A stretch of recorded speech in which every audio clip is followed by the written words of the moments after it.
the kitchen and we are going to be making some healthy onion rings. Onion rings are one of my favourite things to eat, but they're always pretty much deep fried, which leaves them to be reserved for the occasional treat. But I have developed a recipe for some healthier onion rings that are made in the oven, not deep fried, which means you can enjoy them as often as you like pretty much. Stay tuned and I'll show you how to make them. To make these onion rings you will need an onion, you'll need some bread to make the breadcrumbs. I'm using whole grain bread.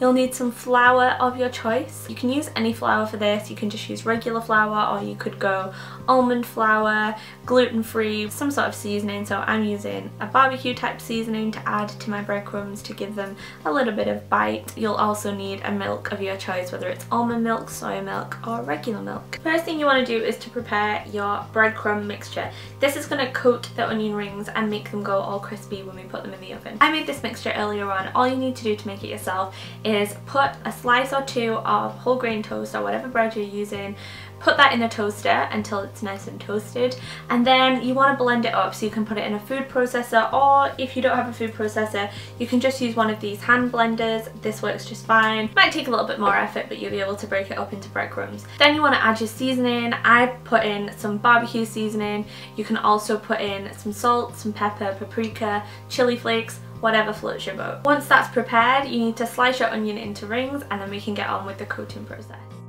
First things first, we're going to preheat the oven and you need to do this to about 180 to 200 degrees.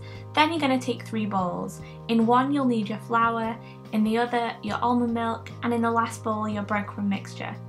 Take an onion ring and coat it in the flour. This will sort of stick to the onion ring.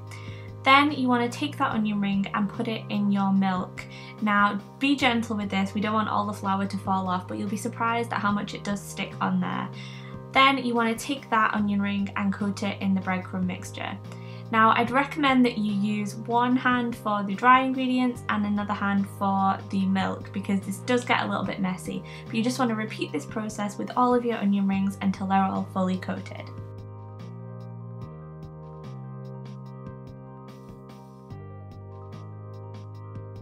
Once they're all coated, you need to put them on a wire rack so they all get evenly cooked. If you don't have a wire rack, you can use a baking sheet and you'll just have to turn them throughout.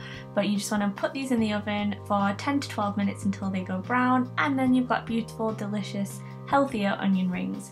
I hope you enjoyed this. Thanks for watching and I'll see you guys soon.